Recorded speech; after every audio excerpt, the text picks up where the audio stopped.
Hello નમસ્કાર મિત્રો, આપણી યુટ્યુબ ચેનલ ગુજરાત જીકે ગુરુ પર તમારું હાર્દિક સ્વાગત છે. મિત્રો, આરએમસી જુનિયર ક્લાર્ક જેની 4/5/2025ના રોજ પરીક્ષા લેવામાં આવી જુનિયર ક્લાર્કની, તો એનું અંદાજિત મેરિટ કેટલું રહેશે આપણે અંદાજિત જોવાના છીએ, ઓફિશિયલ નથી. ઓકે, અંદાજિત મેરિટ કેટલું રહેશે તેનું આખું સંપૂર્ણ આપણે આ વિડીયોની અંદર એનાલિસિસ કરવાના છે અને કેટલું મેરિટ રહી શકે છે અંદાજિત તે આપણે આ વિડીયોની અંદર જોવાના છીએ. વિડીયો શરૂ કરતાં પહેલાં ચેનલ પર નવા હોય ચેનલને સબસ્ક્રાઈબ કરી લો. વિડીયો સારો લાગે તો લાઇક કરો, તમારા મિત્રો જોડે શેર કરીશું.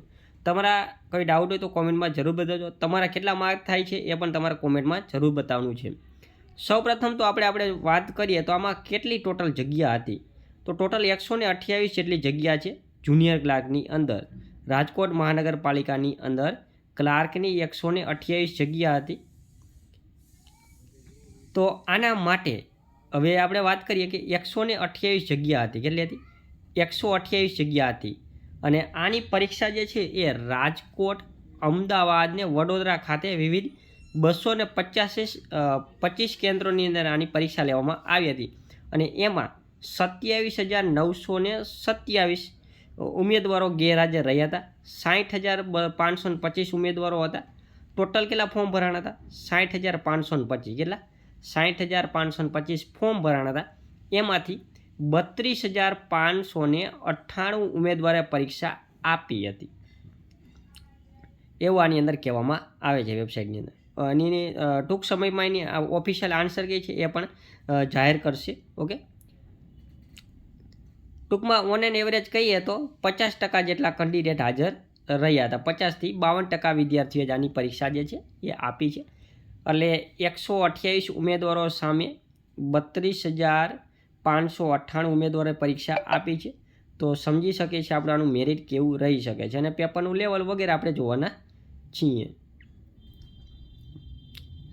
સૌપ્રથમ તો આપણે આની વાત કરીએ તો આની અંદર જે પેપરનું લેવલ વગેરે કેવી રીતનું હતું. જો આમાં 90 મિનિટનો આપણને સમયગાળો આપ્યો હતો. કેટલા? 90 મિનિટનો સમયગાળો આપ્યો હતો અને 100 માર્કનું પેપર હતું. કેટલા? 100 માર્કનું પેપર હતું. અને બીજી મહત્ત્વની વાત એ હતી કે આમાં નેગેટિવ માર્ક નહોતા. નેગેટિવ માર્કનું હોય એટલે મેરિટ જે છે એ હંમેશા આમ પણ ઊંચું જતું હોય છે જનરલી. કેમ કે નેગેટિવ માર્ક હોય તેમાં સાચામાંથી તમારા ખોટા માર્ક પણ કપાઈ જતા હોય છે એટલા માટે. અને આની અંદર આપણે 100 માર્કનું ટોટલ પેપર હતું. કેવું? 100 માર્કનું ટોટલ પેપર હતું. તો હવે આમાં સામાન્ય જ્ઞાન અને કરંટ અફેર. તો જો કરંટ અફેર્સના ઘણા બધા પ્રશ્નો હતા, પરંતુ મોસ્ટ ઓફ જે તમે નજીકના આપણા જે કરંટ અફેરના હતા છેલ્લા 1 થી 2 મહિનાના એમાં જ હતા. અને બધા સાવ બેઝિક લેવલના હતા.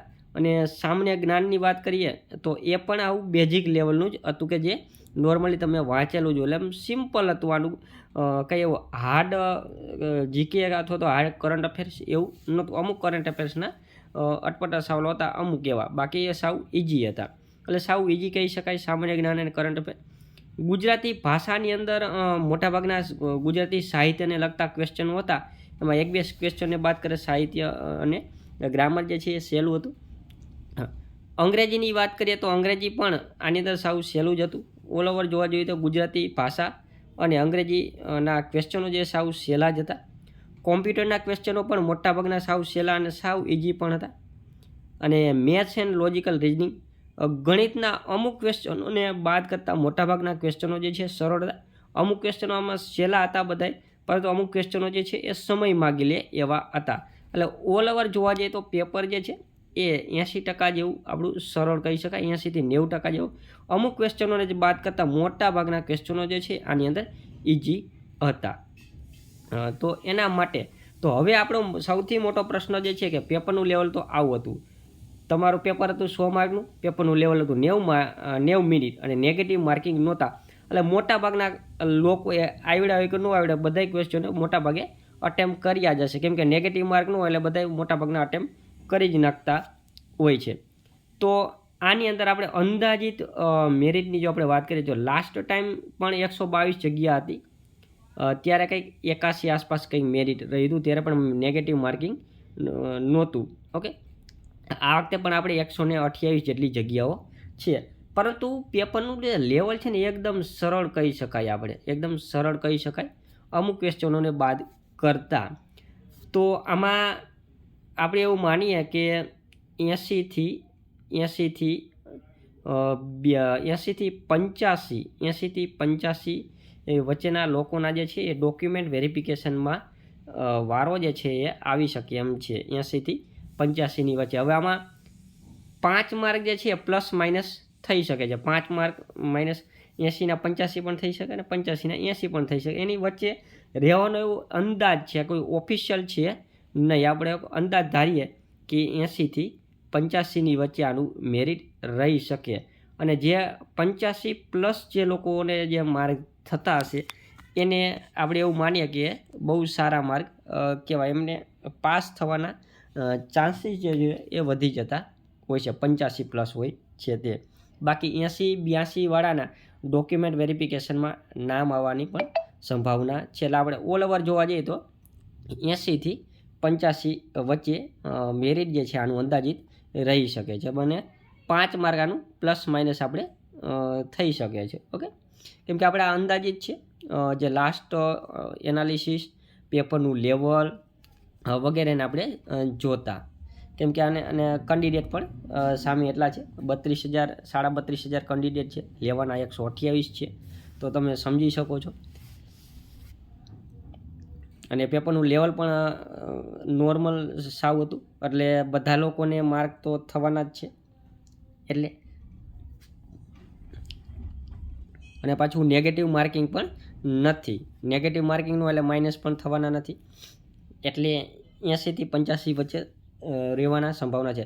તમારે કેટલા માર્ક થાય છે એ તમે નીચે કોમેન્ટની અંદર જરૂર બતાવજો.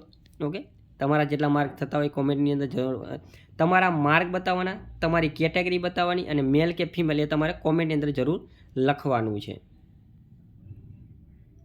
ઓકે,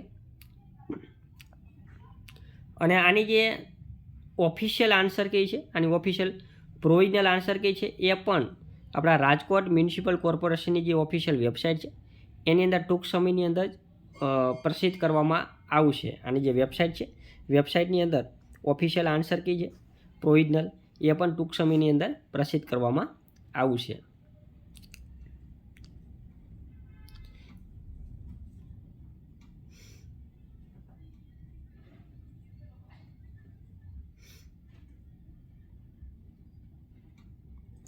તો આમાં 128 કેન્ડિડેટ લેવાના છે. આઈ હોપ કે તમારા 128 કેન્ડિડેટની અંદર તમારું નામ આની અંદર હોય.